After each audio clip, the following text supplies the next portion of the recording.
It seemed I saw this article. God, I don't remember where I saw this, but it was right after Trump reblocked Cuba. I don't know. I'm not saying that correctly, but you know what happened. We're no longer in communications with Cuba, the future Russian state. But it seems like whatever Obama did is exactly what Trump wants to get rid of. It's like he wants to do away with his legacy. Yeah, like dumbass. What is Cuba doing for us that's negative that you have to close the borders again? You know what he wants to do? He wants to erase Obama, but with each and every move that he makes, he further solidifies Obama's legacy. Right. Because we're going to one day look back and say, look at what this idiot did. Exactly.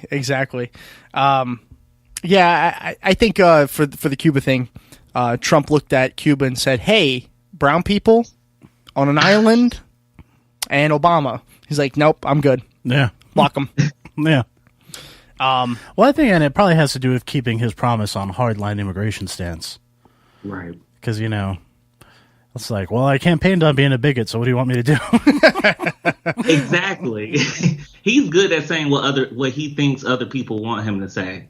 Yeah. I honestly don't think that a lot of what he says, I don't believe that a lot of what he says, he actually feels that way, especially when you consider the fact that he's been a Democrat his whole life. Yeah. Or at least supporting Democrat candidates his whole life. In a way, I wish that if we had to have a Donald Trump as a president, I wish I could go back to like 1980 Donald Trump, because I've seen interviews of him back then talking as if just like a corporate Democrat. Yeah. And I'm like, I'll take a corporate Democrat at this point. Yeah. But like, totally different. I don't know what happened. And maybe he just got old, or no, I think what happened is, and it's a larger phenomenon. Old people are like, yeah. Are we ragging on old people now? Yeah, fuck them. They got this country fucked up because they're racist. All right, Tom, relax. Shit. No, I know podcasts are a safe medium to criticize old people over, but we're not going to let that happen. Listen, Bill O'Reilly's followers are not going to listen to us. No, they're probably not going to listen to him either. Yeah, they'll probably be asking their grandchildren, "How do I find this this podcaster? Who are you looking for?" A podcaster. Oh, Bill O'Reilly. Bill O'Reilly's a podcast? No, I don't think so now. All right, I'll say this: not all old people are racist and mean. That's fine. You happy now? No, but they're stubborn as hell. That's true. Yeah, right. The elephant fits for them as well.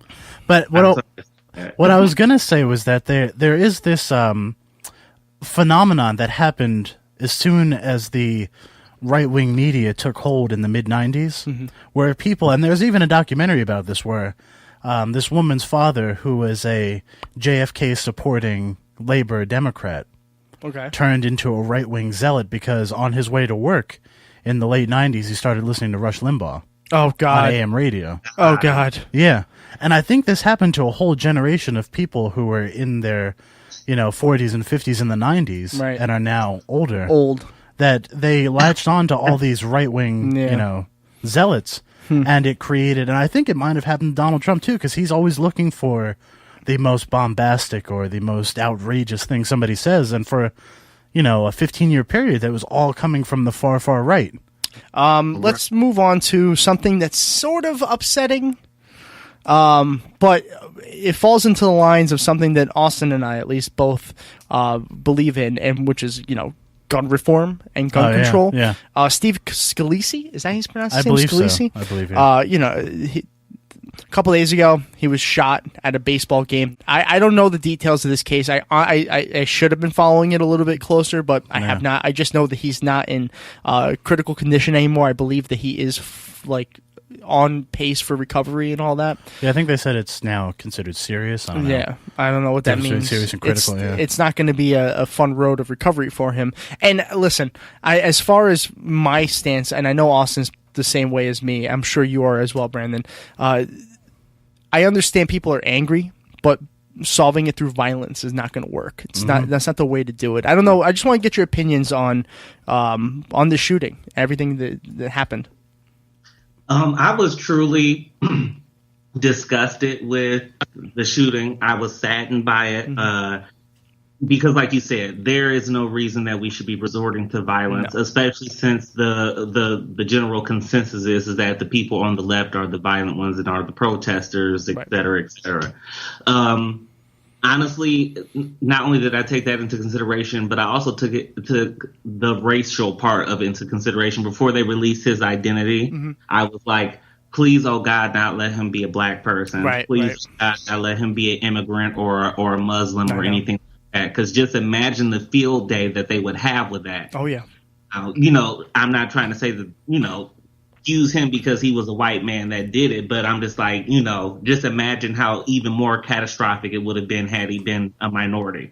Yeah, but they got something they wanted even more. A Bernie Sanders supporter. Yeah, exactly. I know. Exactly. And they tried so hard to make, and not tried, they successfully made this into Bernie Sanders supporters are out for violence. And I'm like, no, 99.9% of Bernie Sanders supporters preach what Bernie Sanders, I'm wearing a shirt right now. Yeah. Specifically because I knew we were going to talk about this, but because this shirt exists. It says peace, love, and Bernie. That's what the shirt says. That's what Bernie preached, peace and love. So if a supporter took that idea and took a gun and tried to shoot, a congressman who has not had the greatest track record for civil rights, let's just put it that way. Steve Scalise is not a front runner for Man of the Year. I'm just saying that, but if he took that idea of Bernie Sanders and took a gun and tried to kill a man for it, that's not the message. No. The message is trying to grow a community of progressive people like us, all three of us, and grow that community peacefully, not with guns. Yeah. It's a tactic of the Republicans all the time to any type of protest that's against their ideals or views, dating back to civil rights, to Tupac, to anybody who had anything to say against what they were doing, is to paint them in this, you guys are trying to incite violence and war image. Yeah. Right. So, you saw that when they tried to say, when the Republicans put out that picture of Bernie Sanders being arrested in the civil rights days at the march, oh my God. I'm like, you idiots, like, this is a good thing. This is something that he should have been promoting himself. Yeah. I think, if I'm not mistaken, wasn't Corbyn also arrested during the civil rights movement or something of that sort? Yeah. Yeah.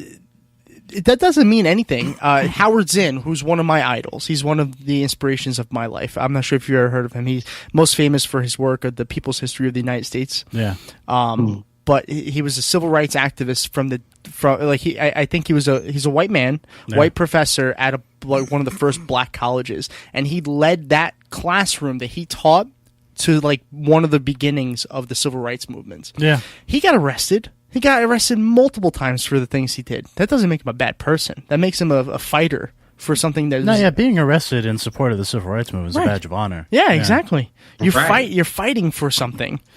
So I'm with you on that. Yeah, but it's just I gotta say that guy who did the shooting, I'm not celebrating it whatsoever. No. But he's a savage. Like, he had the audacity. Then he was like, okay, hold my beer, give me a minute. And then he goes to get a gun. Like, that's just outrageous for anybody to do. Yeah. That was bold on a whole nother, I'm saying it's bold, like it's bold disgustingly, because who would think that you were pre-planning this, all this time? Yeah. I never even knew that they were having they had an annual baseball game. And do you know what the most amazing thing about this entire Scalise shooting is?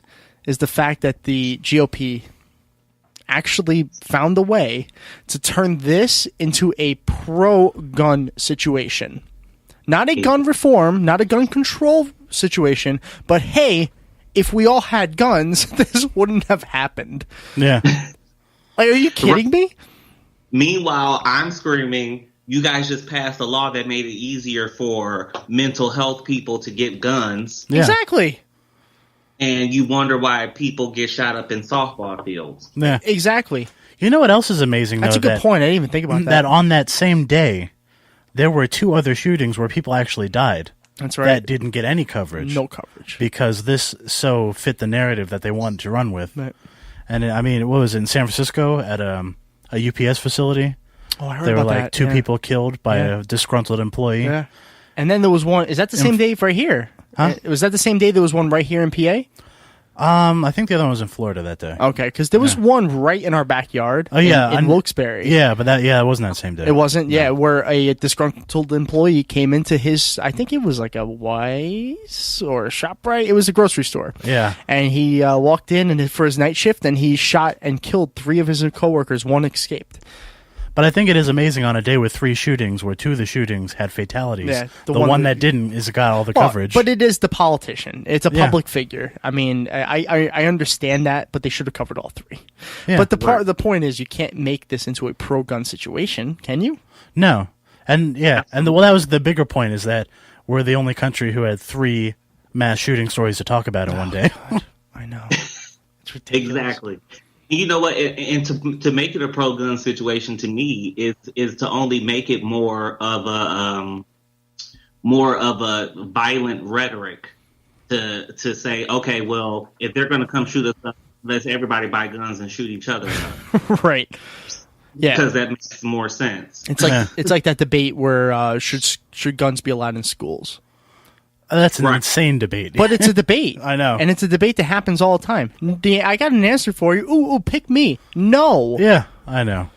It's so dumb. Well, like Bessie DeVos said, they need guns for those wild bears that are... I forgot she said that. Oh, that's right. Oh, God, what a dumbass. If you don't know, Brandon, I'm going to school to become a teacher. Awesome. Yeah. So, Tom, are you practicing your bear fending off skills? Well, I have watched a lot of Man vs. Wild. Yes. So, yeah. You should also watch Grizzly Man. It'll tell you what not to do. I saw Grizzly Man. He told me not to hug the grizzlies. All right. So today, the day we're recording, which is Tuesday, there is a very special election that's happening tonight. Oh, that's right. Now, by the time this podcast is out, we will know the results. So lucky you listeners and viewers, you know what happened. We don't. Yeah. John Ossoff, that election in Georgia's 6th 6th district. Yeah. Yes, their 6th district. Is Tom's tonight. congressional district knowledge continues to be outstanding. There's a lot of. We've been in contact with a lot of congressional members. I can't remember. Leave me alone. Against this wonderful human being we call Karen. What is it? Karen Handel? Yeah. Yeah. She's man. She is a hero. Of lunatics. God bless America. She's a model of generosity, isn't she? Yeah. Her most recent kerfuffle. Yeah, I wanted to use that so badly today. Oh, boy. Her most recent kerfuffle was saying that. You sure it's not her most recent confifi? Oh, I'll use that. Her most recent kerfuffle was saying that she does not support a living wage. She actually said she doesn't support a living wage. Yeah, and that's not even the worst thing she said. No, but that's the most recent kerfuffle. And to quote Comey, there's no fuzz on that. Like, she literally said those words verbatim. I do not support a livable wage. Yeah. But all right, let's be honest here. Let's pretend we're all Republicans here, okay? Mm-hmm. You're trying to win an election. I think one of us wouldn't be allowed here. Actually, 2 of us wouldn't be allowed here if we're all Republicans. You're trying to win an election, correct? Yeah. Even if you don't believe in raising the minimum wage, how can you say you don't support that? Yeah, the way you said it, you can say, hey, I don't support a $15 raise. I don't support a $15 minimum wage. That's a basic Republican propaganda. Yeah. But to say I don't support a livable wage pretty much means, hey, Walmart, pay them $1. I don't care. Yeah, I don't care. Yeah. Right? And didn't he go on to say something like, the country needs lower income people to balance that or to do something. I read something that she went on to say we need to have lower income people to help the economy grow or something silly. Of course she would say that. Child slavery! Hashtag child slavery, everyone. Yeah. Right. Let's just start sweatshops here in the United States. Yeah, why not? And let's just put, hey, jobs. It'll be fun. It wouldn't shock me if she's like, I miss the old plantations. Yeah, You know what, Tom, to go add on, if I can. Go, please. To add on what you were saying about not supporting the $15 thing, I'm a Democrat and I'm not supporting the $15 raise myself. And I only say that for one reason. I'm a RN now. I was once an LPN. And when I was an LPN, I made $15 an hour. So I kind